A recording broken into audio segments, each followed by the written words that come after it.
Greetings once more, dear friends. Fanatical Dragon back once again, and it is finally time for me to crack on with my Shawscope Volume 3 reviews. I think many people in the States already started getting their box sets in hand, and those of us here in the UK, I think they have started shipping. I got my shipping notification from Arrow that my order had been shipped, so hopefully any day now I'll have the actual proper box set, but for the time being still going off the screener discs. So today, taking a look at 3 movies on discs 3 and 4.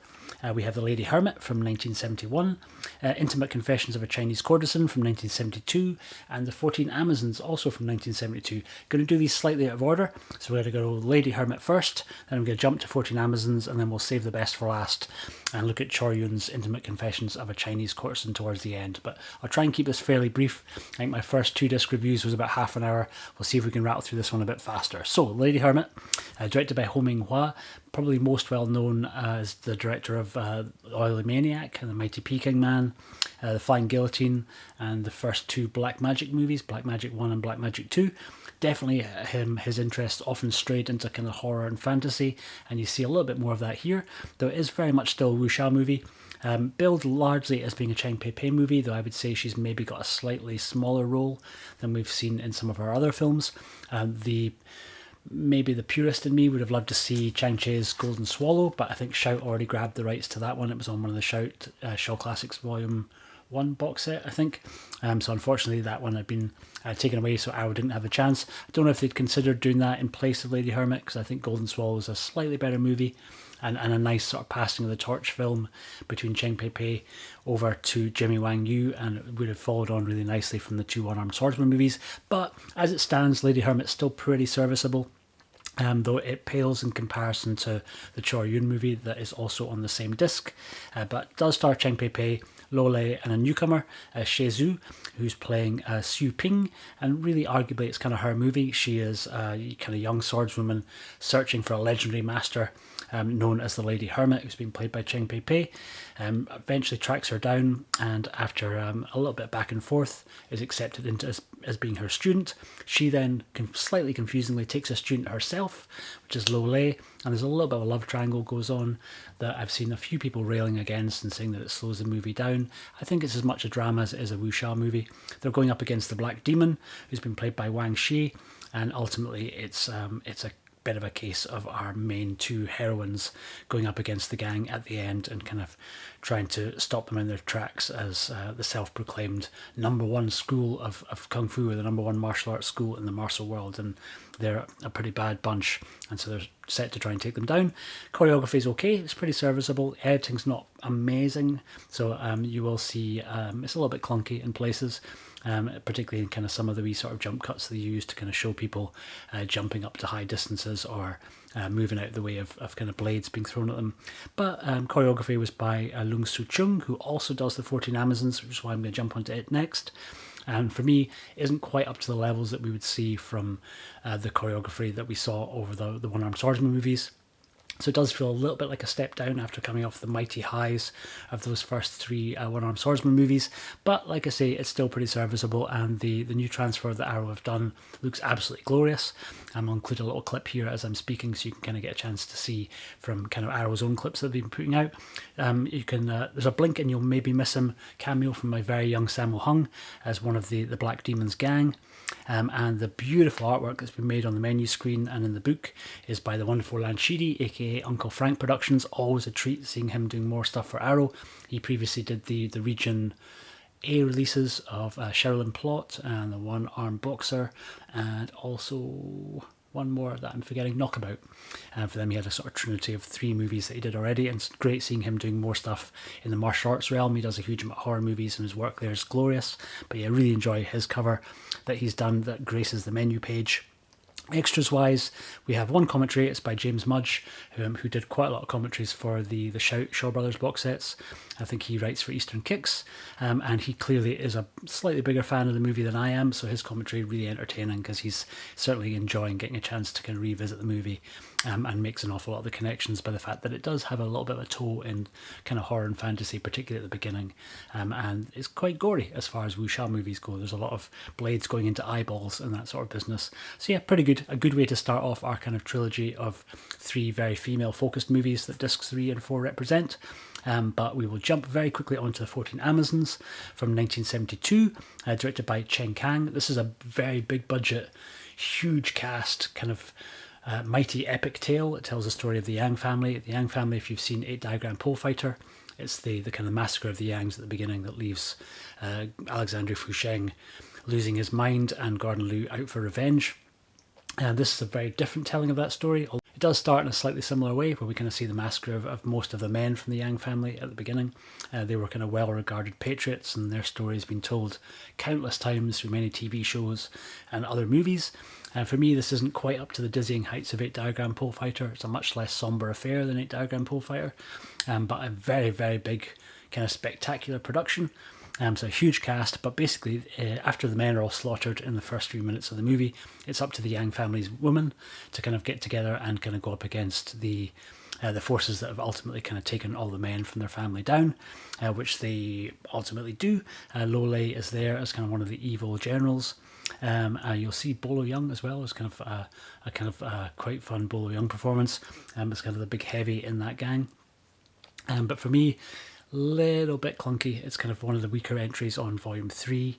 It's notable, I think, for its scale, but I would say if you are looking kind of for that sort of big budget, huge cast, giant production, the recently released Xiuxi, Beauty of Beauties, that 88 Films put out, directed by Li Hanxiang, which is a Taiwanese movie, was a slightly kind of better example of kind of huge, big budget, massive, epic kind of type production, and I think it's maybe a slightly better movie than 14 Amazons, but still really interesting getting on here, and this is the one that's served the best in terms of special features. So we get, once again, 3 marvellous entries from Frédéric Ambrosin's archives. We get an interview with Sharon Young, who's one of the actresses from the film, from 2004, runs for about 12 minutes 40, really entertaining. She speaks about how she got into Shaw's, what it was like training there, and her experiences working on 14 Amazons. And then 2 critics, one B.D. Chang speaks for about 10 minutes 30, I think that's from 2005, kind of speaks about the impact of the movie, and Lockhart also speaks again about the impact of the film, and really speaks to Chen Kang's sort of success as a director, and particularly on this production. That runs for about 16 minutes long. We get a commentary by Jonathan Clements, and that for me is the highlight of this disc. I actually enjoy his commentary more than I do just watching the film on its own. Jonathan Clements, incredibly knowledgeable, kind of wrote a brief history of China, and he kind of dives into where fantasy meets reality and what is actually known of the Yang family and their story. And yeah, really, really entertaining. Art for this one was done by Yolyan Yates, and a really, really nice, quite dense kind of cover art that he's created that graces the menu screen, and is also given I'm presuming, a full page splash in the book. I haven't seen the book yet, but given that it's the only film on disc 4, I suspect it'll be a full page one once you get to that entry in the book. And that's pretty much it as far as 14 Amazon. Choreography is once again by Lung Xiu Chung, but this time he's joined by Tony Ching Su Ting, the director of Duel to the Death. And I think maybe having the presence of 2 choreographers really does help out, because the choreography in this is a little bit slicker than what we would see in The Lady Hermit, though much bigger scales, a lot more people kind of fighting at any one time, a lot of big epic battle sequences. A slightly ridiculous scene in a bridge where they have to kind of form a sort of human tower as a way of kind of getting over this big ravine, that to me felt a little bit hokey. All in all, it's alright. It's not my favourite film of the 3. We will get on to my favourite film of the 3 now, which is Intimate Confessions of a Chinese Courtesan. It's the first Chor Yun movie that we're getting on Volume 3, first of 5. Chor Yun very well represented on Volume 3, and for me this is easily the best movie of the 3 that we're looking at today. It is starring Lily Holy Lee, Betty Pei Tai, Yue Hua, and is just a really intriguing, part murder mystery, kind of, I guess, part sort of or almost erotic drama, where a young girl is stolen from her family and kind of ultimately sold into slavery at a brothel. Initially she's very kind of reluctant to go along with this, and befriends a young mute guy who works at the brothel, who kind of seems to take pity on her.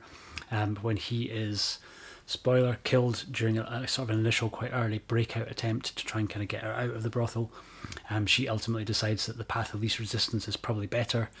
She is assaulted by kind of 4 quite wealthy clients of the brothel quite early on in the film, and decides that she's going to take her revenge. And so ultimately the film kind of becomes a little bit of a murder revenge story of her going after the 4 guys who have wronged her, as she kind of elevates in power in the brothel when she kind of appears to sort of go along with the madam there. The madam is played by Betty Pei Tai. She's incredible, kind of quite sort of malicious and quite evil in how she's kind of going about stuff, and very skilled from a martial arts point of view. And she also trains up Lily Ho Lee, so the two of them quite capable fighters by the time that we get to the last reel, which is pretty spectacular. This looks absolutely incredible. My good buddy Frankie over at Times Square Kung Fu has once again been really, really kind to give me some high-res screen grabs so I can show you exactly how good the film looks, and also do a little comparison between the old iTunes version and this new restoration by Arrow. Choreography for this was by Simon Chu Yi Nyang, and I think the art for the menu page and for the page in the book is by Tom Ralston, and again looks really, really nice. And for me, I think the strongest entry of these 3, also in terms of extras, 2 fabulous commentaries here, one by Sam Dagan. Her commentaries are spectacularly good. She did a commentary for A Return of the One-Armed Swordsman that I absolutely adored, and again she really, really kind of comes into her own here. Another film that she clearly absolutely loves, and it's really, really kind of great hearing her speak. A wonderful mix of kind of her own sort of personal takes on the film, as well as a whole bunch of facts, and just a kind of all-round really entertaining, a thoroughly enjoyable listen.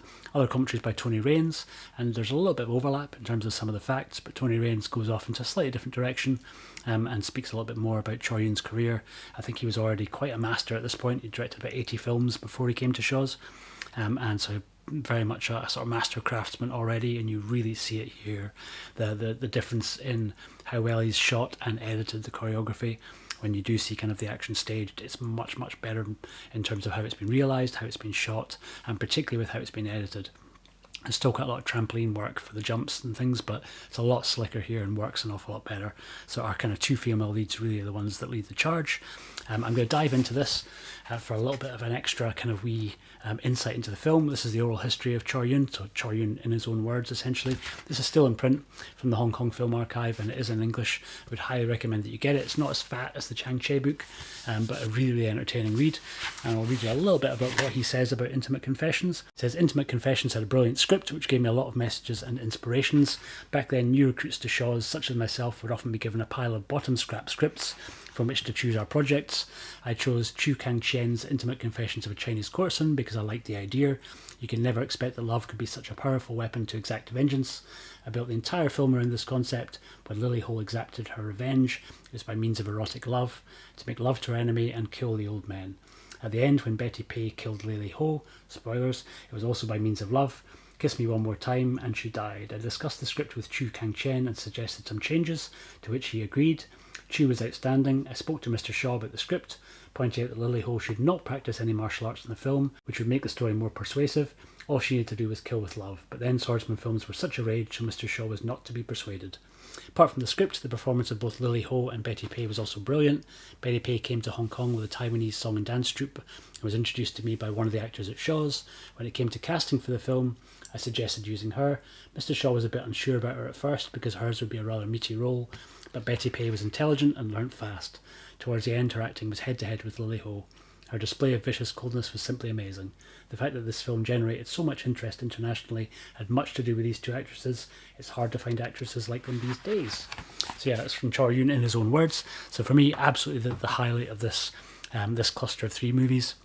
I think it's good that they've been grouped together because they are kind of very much centred around kind of main sort of female protagonists, and it's definitely the strongest of the bunch. So I think we'll call it a day there because that's us almost at the 15-minute mark. But another 2 great discs full of kind of some slightly mixed movies this time round. We're getting onto much better stuff with discs 5 and 6, so kind of check in with me for those as soon as I can get to them. It's going to be more Chor Yun. We're getting into the Magic Blade and Clans of Intrigue, which are going to be exciting to talk about with all of y'all. But let me know in the comments below if you've started receiving your box sets through, if you've had a chance to check out the first couple of discs on the set, or what movies you're excited for from it. And I will see you very, very soon for discs 5 and 6. I've been the Fanatical Dragon. Keep your eyes peeled for an unboxing as well, because I will do that as soon as my box set arrives and we can actually take a look at the proper kind of green version of these big boxes. But that's it. Thank you all for watching. I will see you on the next one.